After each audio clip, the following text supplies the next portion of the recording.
রাধা কৃষ্ণের যুগল পদ্ম হৃৎপদ্মে করে আরাধ্য শুদ্ধ চিত্তে প্রণতি জানাই।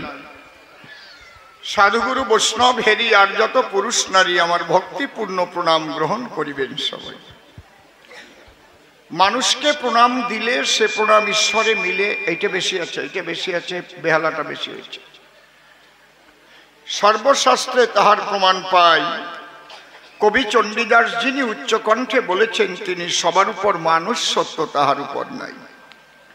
স্বামী বিবেকানন্দ একই কথাই দিয়েছেন আনন্দ, উচ্চকণ্ঠে ঘোষণা করেছেন বিশ্ব চরাচর। বহুরূপের সম্মুখে তোমার ছাড়ি কোথা খুঁজিছ ঈশ্বর, জীবে প্রেম করে যেই জন সেই জন সেবিছে ঈশ্বর।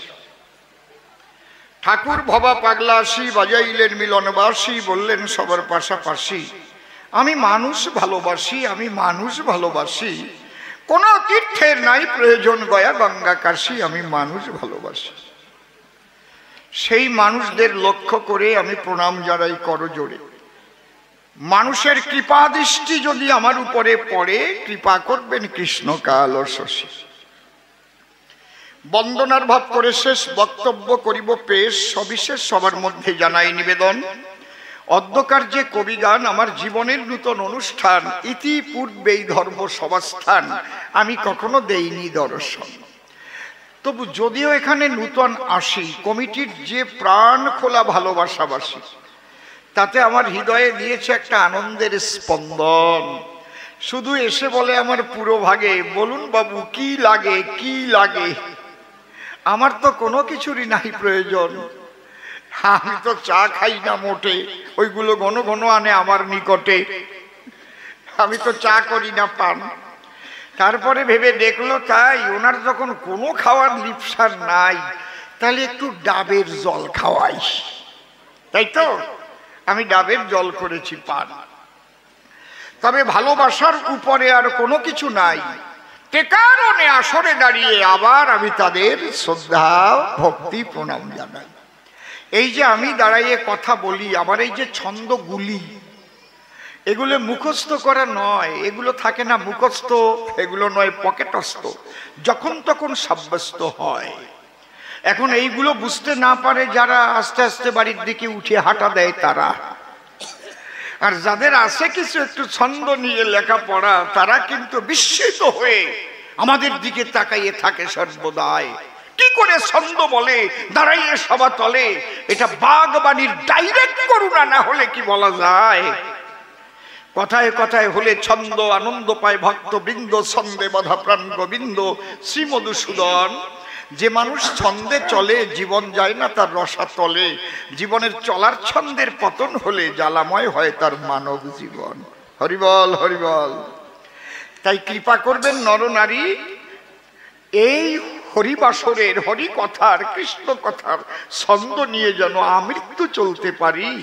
কোনো কারণে না হয় যেন আমার জীবনের ছন্দ পতন। লোভ লালসা যদিও আসে, কৃপা করে কৃষ্ণ পিতবাসে, সেই লোভের রজ্জু সে যেন করে দেয় খণ্ডন।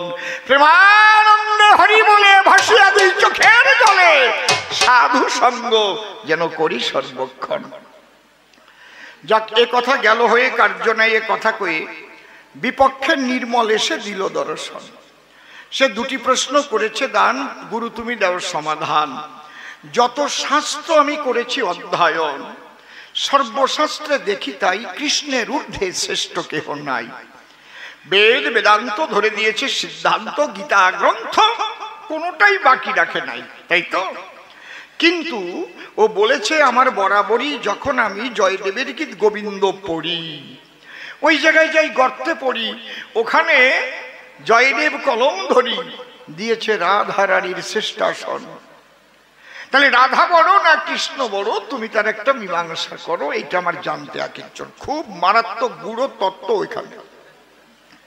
রাধাকে কৃষ্ণ ভক্তা, ও বাবা বোঝার চেষ্টা করো, তাই নাহলে কিচ্ছু বুঝতে পারবে না, ঠিক আছে। রাধাকে কৃষ্ণ ভক্তা, অনন্ত পৃথিবী অনন্ত বিশ্ব জুড়ে অনন্ত ভক্ত আছে চরাচরে। এই পৃথিবী সৃষ্টি হওয়ার পরে যত ভক্ত করেছে জন্মগ্রহণ, রাধার উপরে কেউ নাই। স্বীকার করেছে শ্রীকৃষ্ণ প্রাণকা নাই। কেন, কি কারণ? এই তত্ত্বটা আগে জানার প্রয়োজন। আগে ভক্ত তত্ত্ব জানি, তারপরে বুঝবো রাধারানী। জয় রাধে। ঈশ্বর নিরাকারে আছে সর্বদাই। এই নিরাকার তত্ত্ব নিয়েই কিন্তু পৃথিবীর সবচেয়ে বেশি মানুষ দিয়েছে সায়। আল্লাহ নিরাকার, গড নিরাকার, তারা মানে না সাকার। তারা সাকার মূর্তি ভেঙে ফেলায়, মন্দির ভেঙে ফেলায়, এত মাঝে মাঝেই খবর পাওয়া যায়। ওরা বোঝে না, তত্ত্বটা খোঁজে না। এই জন্য এই আক্রমণাত্মক দৃষ্টি নিয়ে ওরা চলে সর্বদাই। ভক্তটা কি? ঈশ্বর নিরাকার, এটা ঠিক, একটু বেঠিক না, কিন্তু ঈশ্বর আবার সাকার। কার কাছে সাকার, কার কাছে নিরাকার? তিনি সর্বসময়ই নিরাকার, আবার তিনি সর্বসময় সাকার। এই নিরাকার শব্দটাও পরিপূর্ণ সত্য নয়। আমরা বুঝি না বলে তাকে নিরাকার বলি এক দলে। যেমন জ্যামিতি শিখতে গেলে, বলুন তো জ্যামিতির প্রথম সংজ্ঞাটা কি? জ্যামিতি যে বইটা, তার প্রথম সংজ্ঞা কি শিখতে হয়?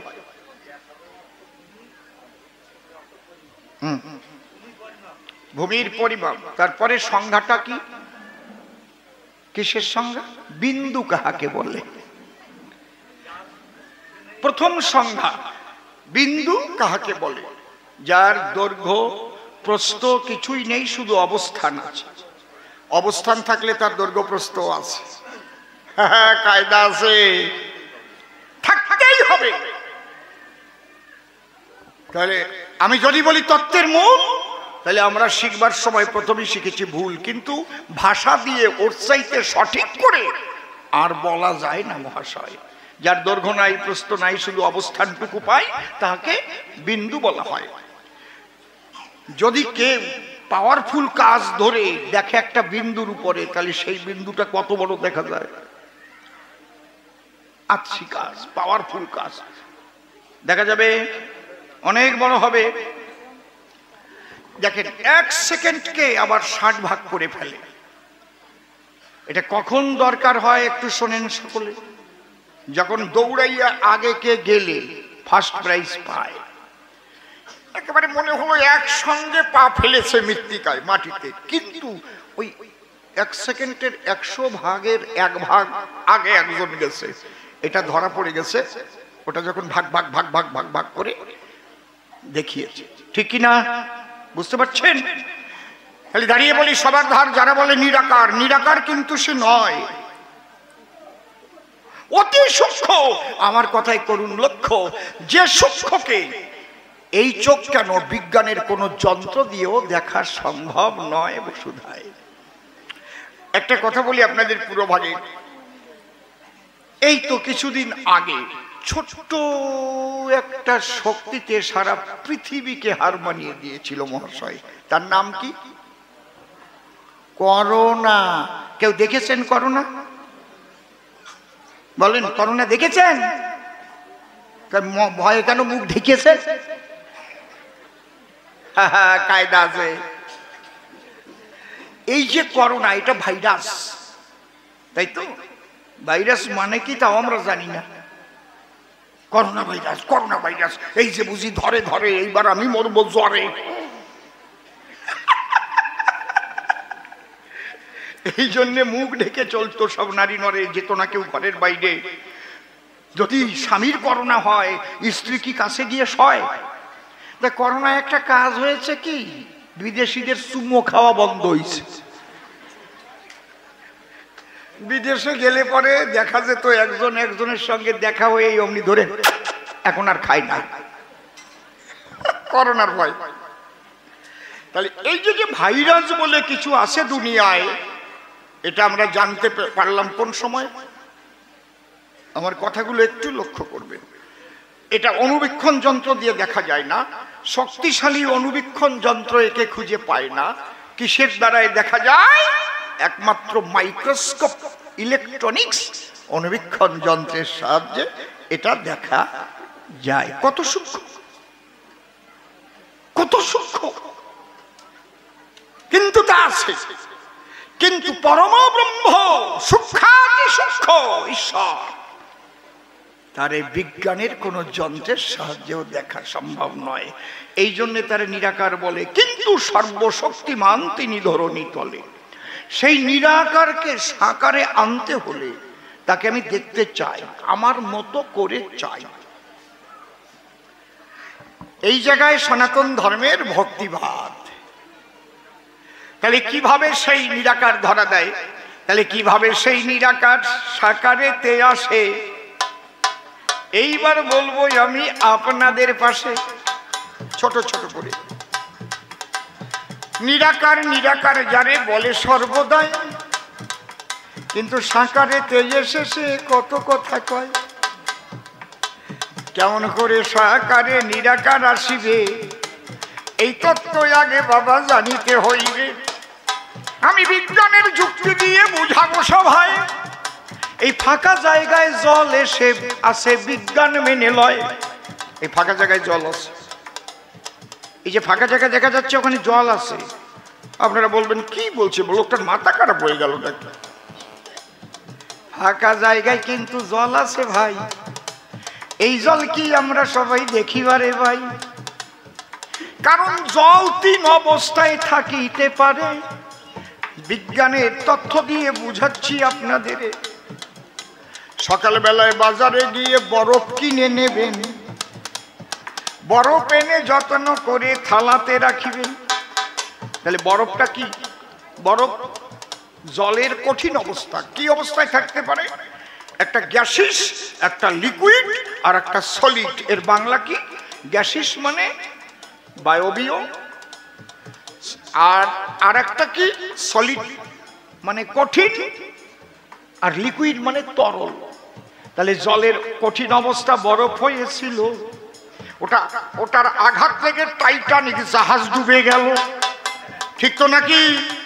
কায়দা আছে। কিন্তু মহাকাশে কত এরোপ্লেন বটে যায়, সেখানে তো জল বায়বীয় অবস্থায়, ওখানে তো আর প্লেন ভেঙে পড়ে না।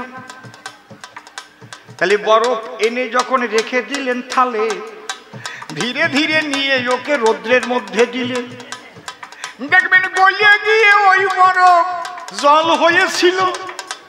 ওইটাকে হাড়ির মধ্যে ভরে যখন নিল, নিয়ে উনুনে আগুনের তাপে দিলে পরে কি হবে? গ্যাস হয়ে মিশে যাবে বাতাসের ভিতরে। তাহলে নিরাকার হয়ে এই যে বাতাসেতে ভাসে, সেই নিরাকার কি করিয়া সাকারেতে আসে? বলদরা বোঝে না, তাই নিরাকার কয়। ওদের ভক্তিবাদ নাই বাবা বিশ্ববসুধায়। ভক্তিবাদটা কি? দেখবেন যখন ধীরে ধীরে রাত্রে ঠান্ডা পড়ে, নিরাকার জল তখন কণা কণায় আকার। শিশির হয়ে দুর্বাঘাসে হইল পতন।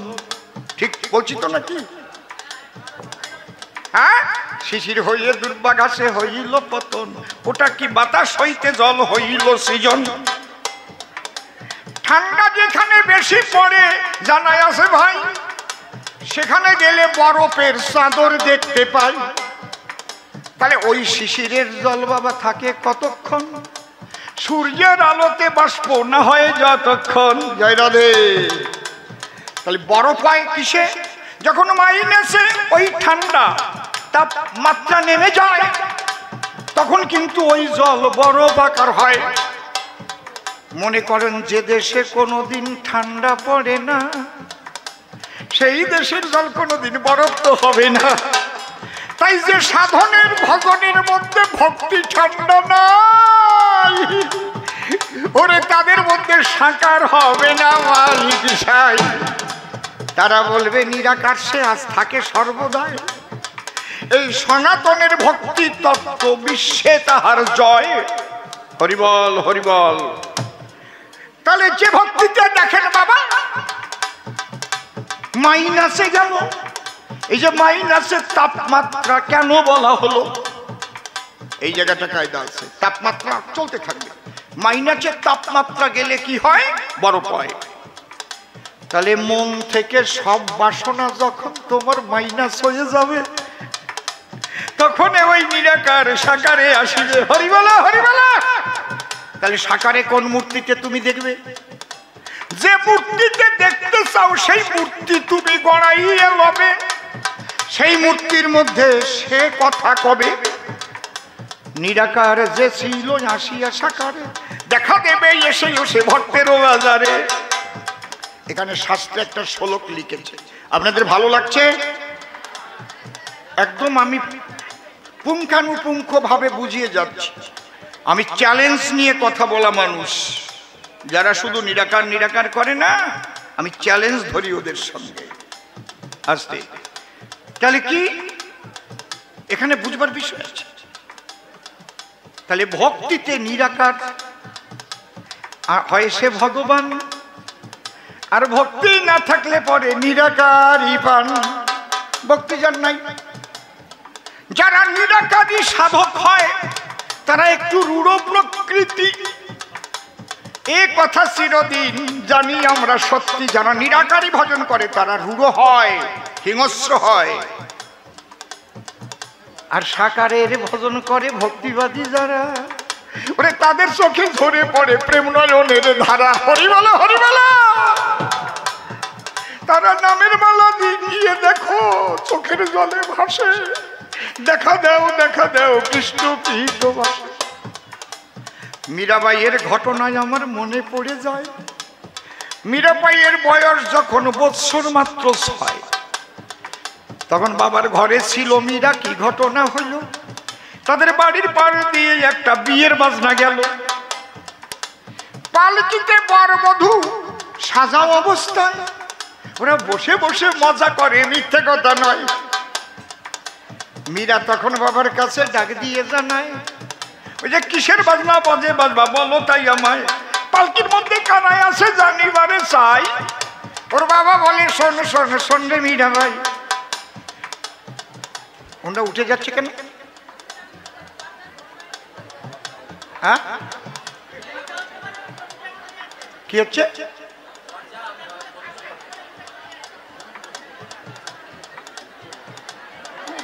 ওদের ভালো লাগে নাই বুঝি, উঠে বাড়ি যাবে। বাড়ি গিয়ে সকাল সকাল বিছানায় ঘুমাবে। জয় রাধে জয় রাধে। তাহলে আমরা কি পেলাম? মীরাবাই। তাহলে মীরাবাইয়ের কথাটাই আমি একটু বলবো গানে গানে, তাহলেই সোয়া লাগবে ওদের দেখি প্রাণে। ধরো ভক্তিবাদের গান গেয়ে শোনাচ্ছি। হরিবল হরিবল। হা হা হা। কত